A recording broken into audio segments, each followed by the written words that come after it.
On today's show, the Houston Rockets end the losing streak and get back in the win column against the Toronto Raptors. How Jalen Green's second half play led the team to this dub. Key contributions off the bench from Jeff Green, Jock, Landale, and Cam Whitmore. Plus the Rockets literally limping into All-Star break with yet another injury to their roster. This time, unfortunately, Alperen Sengun. It's all coming up right here at Locked On. This is Mission Control, Houston. Ignition sequence start. 6, 5, 4, 3, 2, 1.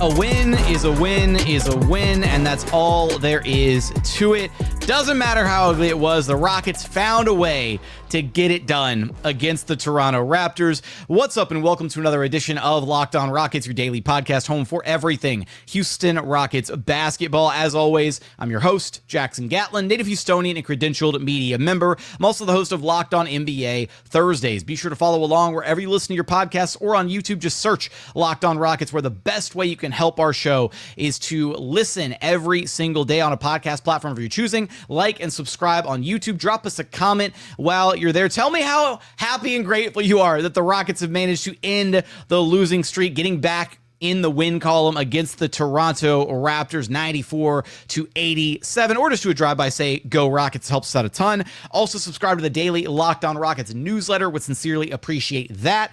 Now, today's episode is brought to you by FanDuel. Right now, new FanDuel customers can get $150 in bonus bets if your first $5 bet wins. Head on over to FanDuel.com. And as always, thanks so much for making Locked On Rockets part of your day every single day, whether it's on your way to work, on your lunch break, in the gym, celebrating the end of the Rockets' losing streak as they get back in the win column against the Raptors. Thank you so much for being one of our amazing everydayers. Rockets finding a way to get things, not quite, I won't say get things back on track. Things are decidedly not back on track with how ugly this game was. But again, a win is a win, and that's what's important here. The Rockets found a way to escape with the win against Toronto after sustaining yet another significant injury. Alperen Sengun leaving this game not even a little over 3 minutes in, tweaked his back, and that's not a great sign for Alperen Sengun. Hopefully it's nothing serious, but the Rockets are quite literally limping their way into All-Star break. So many names missing from this game. Still no Fred VanVleet. Still no Jabari Smith Jr. No Tari Eason. No Steven Adams because it was the second day of a back-to-back. Another day game, so back-to-back day games. First against the Mavericks, then this one against the Raptors. I'm going to talk a little bit about the Mavericks game later on because I'm doing some catching up here on the show, and I do apologize for that.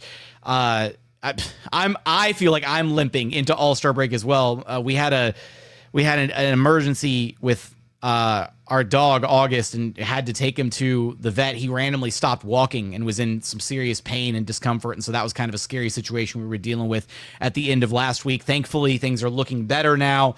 But again, so just kind of my apologies for some of the inconsistency with the show, missing some of these recent games, but trying to get back on track here, just like the Houston Rockets. Let's talk about how they were able to get it done in this game, because it looked like we were headed for the 7th straight loss in a row based on how that first half looked. Only 37 points up on the board, trailing by 5. That was a new season low after setting their previous season low for points and a half with 38 against the Brooklyn Nets in that home game where they got just dog walked by Brooklyn, and as part of that losing streak. And it kind of looked like we were headed for the same old. Rockets had a really ugly first half. They couldn't connect on anything from downtown.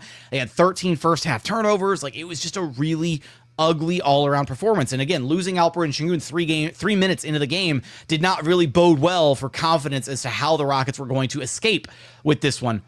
But they got really big key contributions off the bench, and they got a really strong second half from Jalen Green, who is very clearly, and I want to give Jalen a ton of credit here, and Ime Udoka did the same after the game.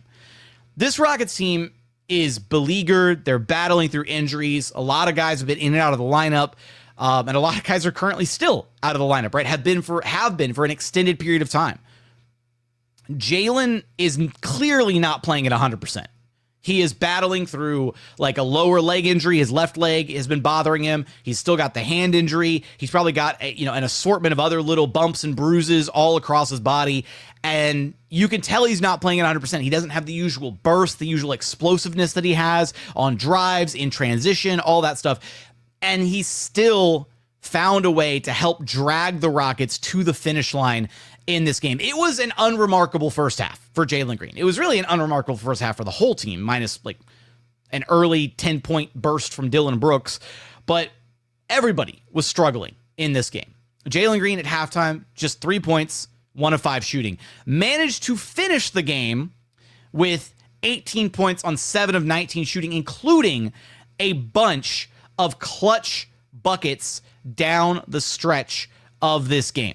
Had 9 points, I believe, if I'm doing the math right, in the clutch of this game on 3 of 5 shooting in order to bring this one home. He had a big time 3-pointer just under 5 minutes left to play, and then had another 3 a few possessions later to give the Rockets some significant cushion. Later, with about a minute and a half, little less than 2 minutes to play in the game, he hit a midi jumper, and then he got sent to the free throw line where he went 1 of 2 near the very end of things when this one was kind of wrapped up. But for Jalen to find a way to persevere and play through these injuries and find a way to come away with this win and just, again, not a pretty game, an absolute rock fight with a bad Toronto Raptors team. And there's a lot that still needs to be addressed with this Rockets team. They need to figure out how they're going to clean up the offense, some of the things there. But, they're playing on absolute fumes. And when you're playing on fumes like that, it doesn't matter how you get the win. It just matters that you get there. And that's what Jalen Green was able to do. It wasn't pretty. It wasn't any. You're not going to give this game any awards or write about it. Like, please just take the film from this game and just burn it because it's not good. But despite all of that, Jalen was the go-to guy for the Rockets down the stretch of this game. There really wasn't another go-to option. Again, it was basically Jalen or bust kind of in this game down the stretch, and he found a way to show up, knock down big shots, and help the Rockets secure this win. So I want to give him a ton of credit, and Ime Udoka did the same after the game, right? Commending him on his ability to play through the injuries that he's dealing with, to be able to perform despite not being 100% right now.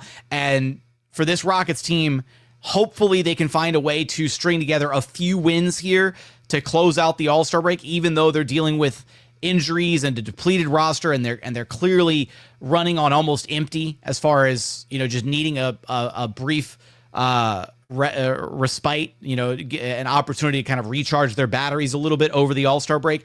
It's very reminiscent of what happened last season to this team ultimately.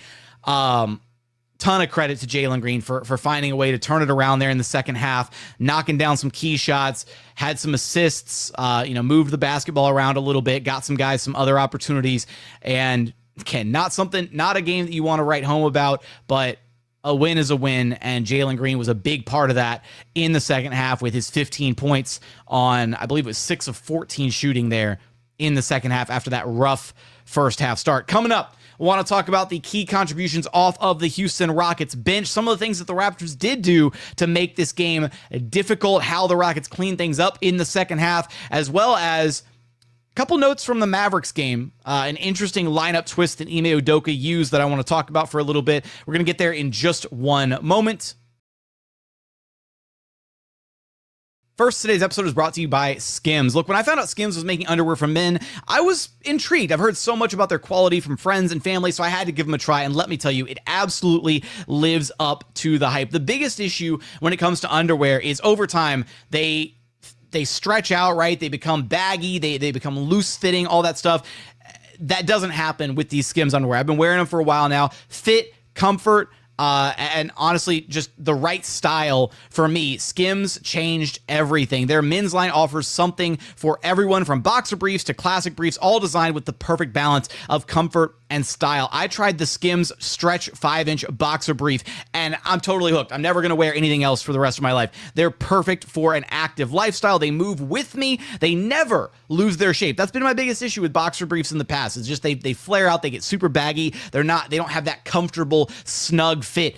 anymore. They stay in place all day, whether you're working out or just running errands. They're the most comfortable and reliable underwear that I've ever owned. Plus, the lightweight material feels amazing, almost like you're not wearing anything at all. So shop Skims Men's at skims.com and Skims stores. Let them know that we sent you. After you place your order, select podcast in the survey and select our show in the drop-down menu that follows. And if you're looking for the perfect gift for your Valentine or for yourself, Skims just launched their best Valentine's shop ever, available in sizes for women, men, kids, and even pets.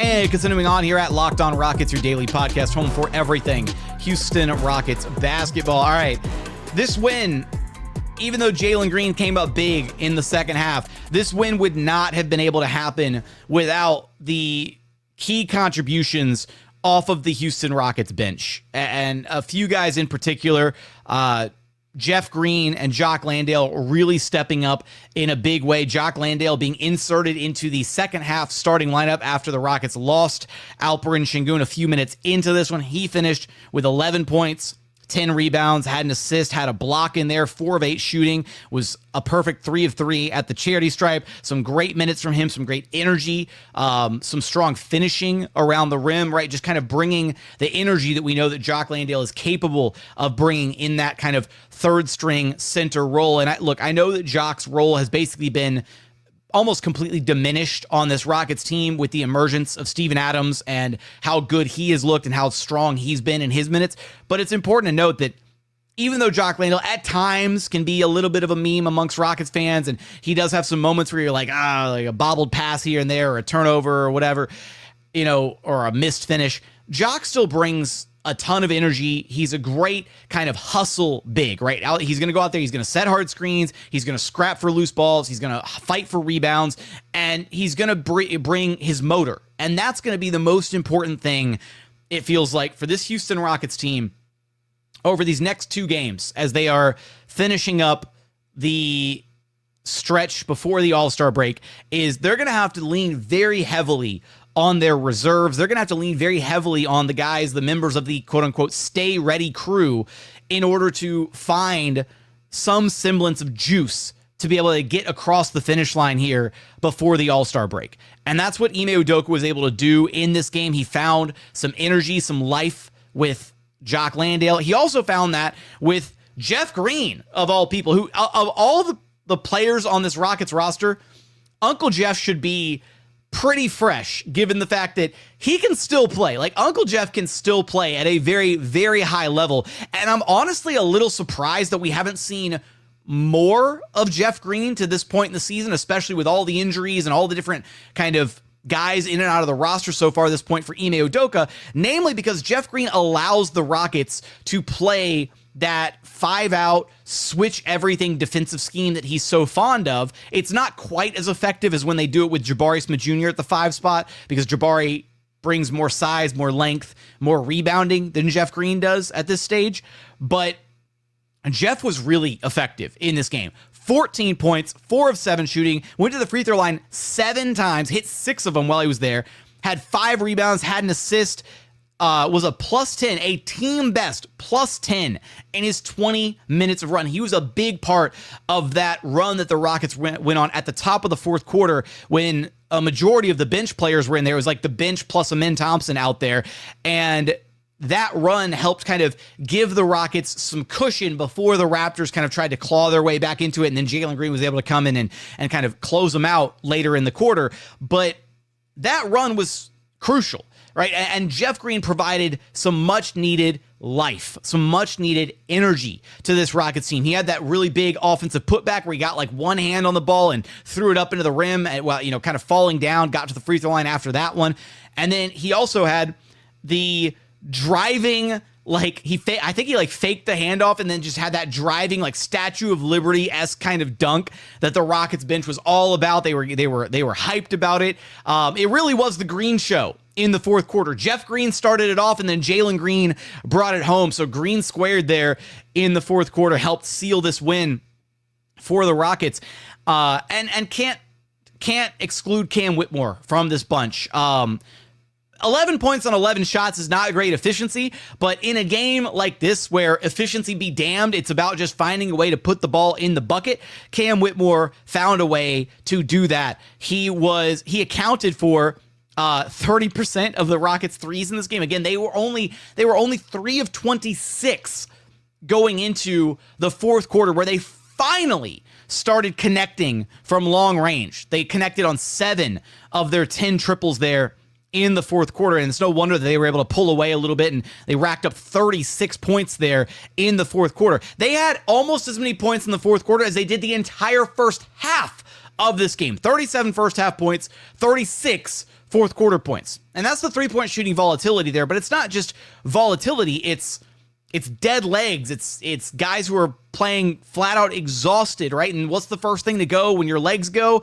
Your three-point shooting. And so the Rockets found a way to get their legs under them, catch their second wind, whatever it is. I've talked about this before on the pod, but these midday, afternoon matinee tip-offs are always really tough for NBA players because as an NBA player, you have your routine. Sometimes players will take like a nap in the early afternoon before tip-off. That way they're like refreshed and ready for the game later that night. You have, a certain a midday meal that you eat and then like a pregame meal that you eat or snacks or like even maybe a minor like workout routine. You have shoot around usually in the morning to go over film and get in rhythm and make sure you have everything addressed, kind of like a little bit of a dress rehearsal sometimes before the actual game later that night.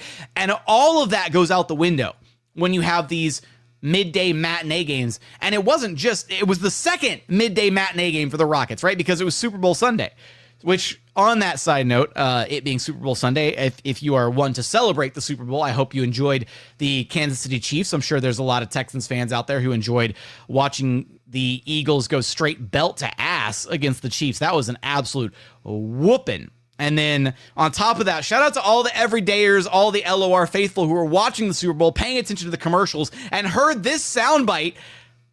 Release the hounds.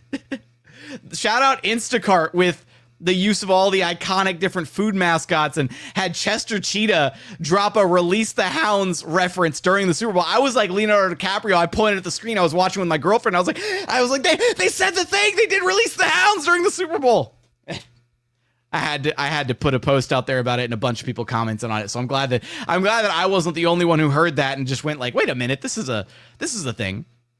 Also, we are not releasing the Hounds for this win. Releasing the Hounds is for wins against good teams, good quality wins. This is not a game that is deserving of us releasing the Hounds and talking any kind of smack to the Toronto Raptors. So do not, under any circumstances, go over to Locked On Raptors and try and talk your talk in the YouTube comments. That is not the move after this game. But I kind of went down a crazy rabbit hole there. A lot of credit to Cam Whitmore, right? 11 points, still really active on the glass, 6 rebounds, had an assist, had a few steals in there, right? There was that one possession where it feels like about once a game now, Cam has kind of like a play where he'll gamble and go for a steal in the backcourt. Maybe not fully in the backcourt, but just, kind of gambling on a passing lane at there, right out there on the perimeter. And feels like more often than not, he's able to come up with these passing lane steals and streak the other way for an easy 2. So just finding a way to have some energy, some life off the Houston Rockets bench is going to be key in these closing games.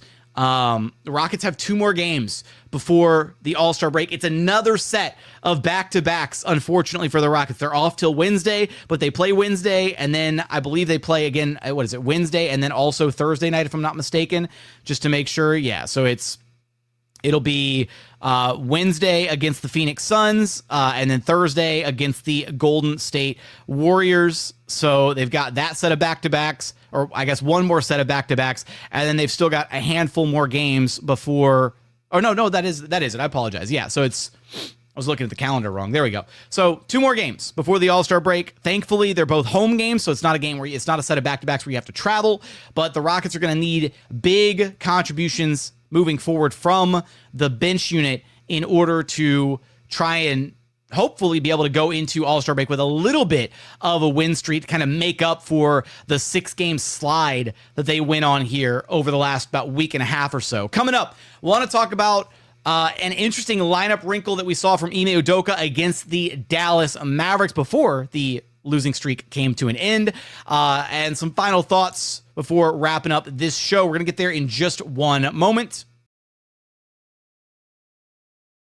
First, today's episode is brought to you by FanDuel. When the game tips off, the NBA action is just getting started, and there's no better place to get in on the action than FanDuel, America's #1 sportsbook. With FanDuel, you can place live bets throughout the game, so even if you missed the opening tip-off or want to bet on a fourth quarter comeback, you can stay in the action. And if you're looking for a bigger payout, you can even combine your live bets into a same-game parlay. FanDuel's live betting feature is awesome because it keeps every moment of the game exciting, whether you're backing your team for a late-game rally or picking a player to hit a clutch three-pointer. You will never miss your chance to get in on the fun. Plus, the app is super easy to use, and when you win, you get paid instantly. Right now, FanDuel customers can get $150 in bonus bets if your first $5 bet wins. Just visit FanDuel.com to join today. That's FanDuel.com for your shot at $150 in bonus bets. Make every moment more with FanDuel, the official sports betting partner of the NBA.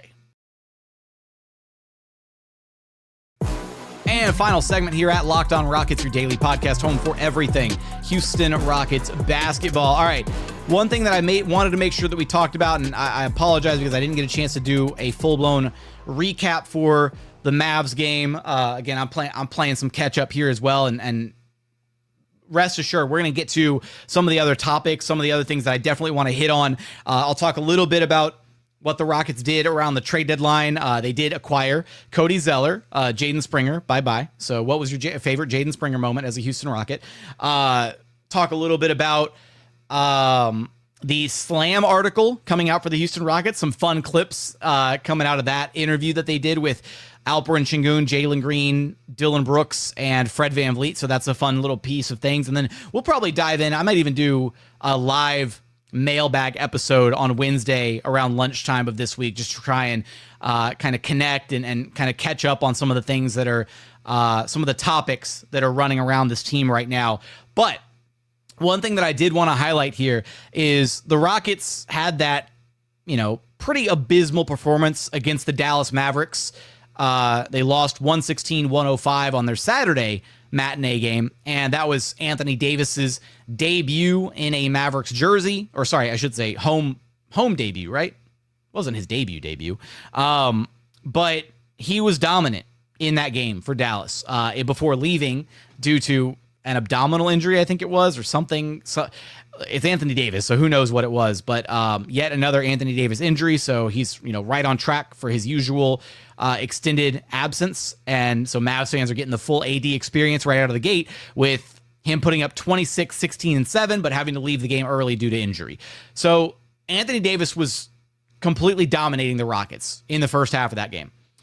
And Ime Udoka responded by adjusting the starting lineup and throwing Steven Adams in the starting lineup to start the second half. And in those minutes, with Steven Adams and Alperen Sengun sharing the court together as a double big lineup to combat the double big lineup of the Mavericks with Anthony Davis and Daniel Gafford in the starting lineup, the Rockets they finished the game plus 10 in those minutes with Steven Adams and Alperen Sengun, with Adams able to operate as the primary screening presence, and with Alperen Sengun operating out of the dunker spot.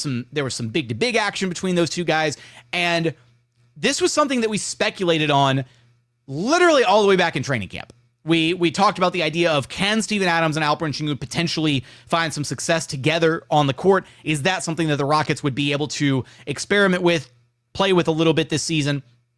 And it took until just before the All-Star break to actually see it in action, but we saw it, and it actually looked pretty good. And look, this isn't a thing that the Rockets are going to be able to do against every team in the NBA. You're not going to be able to throw two legitimate bigs out there in Adams and Sengun, especially because it's going to require Alperen Sengun to be able to defend smaller, quicker fours on the wing, perimeter guys. But there is a level of physicality and rebounding and interior defense that Steven Adams brings in that brought in that double big lineup that it feels like the Rockets have been desperately missing since Jabari Smith Jr. went out due to injury. So I don't know if it's going to be something that Ime Udoka decides that he goes back to situationally moving forward, because what it will do, if Ime decides to go back to it, is it'll allow Steven Adams to garner more minutes on a night-to-night basis, because rather than Adams only getting the minutes where Alperen Sengun isn't on the floor, which, hell, at this point, we don't even know what's going on with Alpe's injury, and maybe he's out for an extended period of time and Adams is back in the starting lineup. Who knows? But pending Alperen Sengun's health, once Alpe does return to the lineup, I think there's some merit to the idea of some Steven Adams, Alperen Sengun minutes together, especially while the Rockets are still missing Jabari Smith Jr. Because what Jabari provides to this team when he's healthy and on the floor, right, is the size, the length, the interior defense, the rebounding, all of that. And Steven Adams provides a version of a lot of those things. He's not the switchy defender. He can't guard out on the perimeter the way that Jabari can, and so that kind of, it puts the onus on Alperen Sengun to be able to defend on the perimeter and kind of hold up that end of the double big quote-unquote lineup bargain. But it just kind of showed you how much the Rockets are sorely missing Jabari Smith Jr.'s presence on this team. And for the Rockets to be able to get back to playing the version of basketball that they played for a majority of this season, where they were one of the best teams in the NBA before that 6-game losing streak, and before it felt like they, kind of lost some of their swagger, some of their confidence, maybe before they lost some of their buy-in into what Ime Udoka is saying in the locker room. Not saying Ime's lost the locker room by any stretch of the imagination. I'm not putting that out there.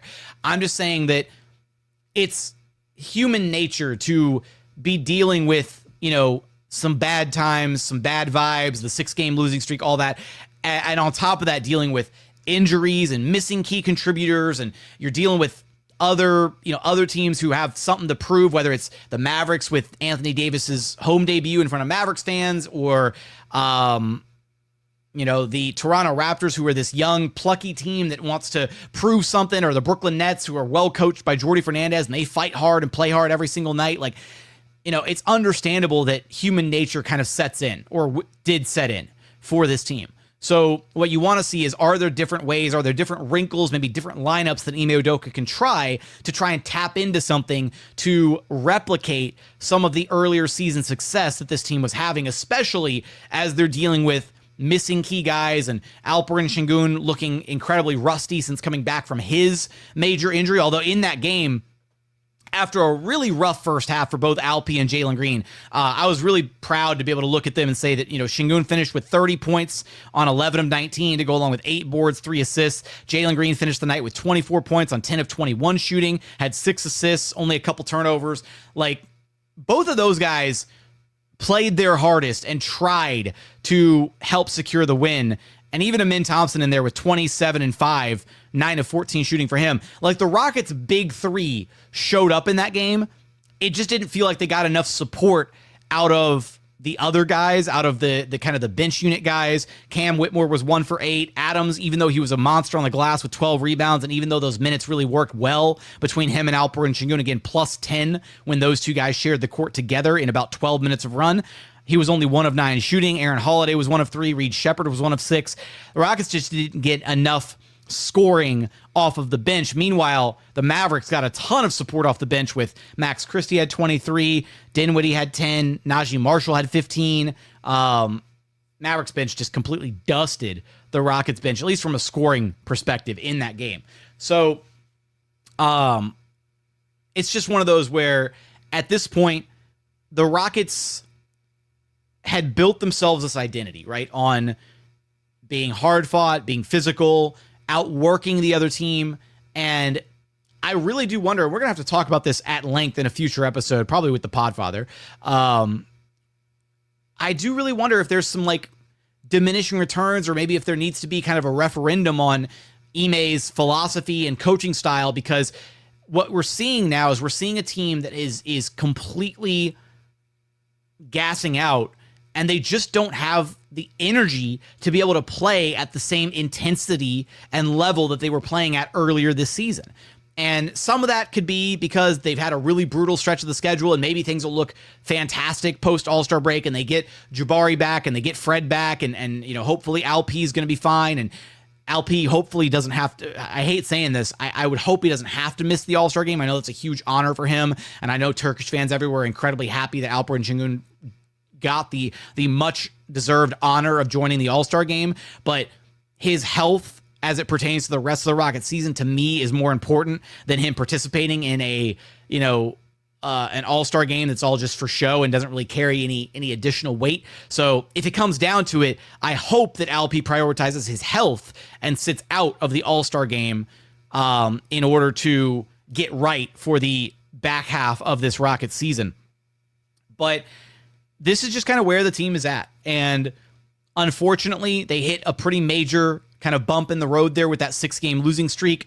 They've plummeted, unfortunately, in the standings. They went from number 2. They were all the way down at number 5 there for a second. Right now, they are a half game ahead of the Los Angeles Lakers. So they're currently holding the 4 seed, but the Rockets are kind of in danger of losing home court advantage. For a while there, it looked like almost a given that the Rockets were going to have home court advantage in the playoffs and be able to be a home court team in the first round. And we don't know that for certain now. The Lakers are going to have Luka suiting up soon, and the Mark Williams trade fell through, though, so that's at least a good sign for the Rockets that the Lakers are not going to be as equipped to make some postseason noise or a significant postseason run because they don't really have a super functional roster at this point.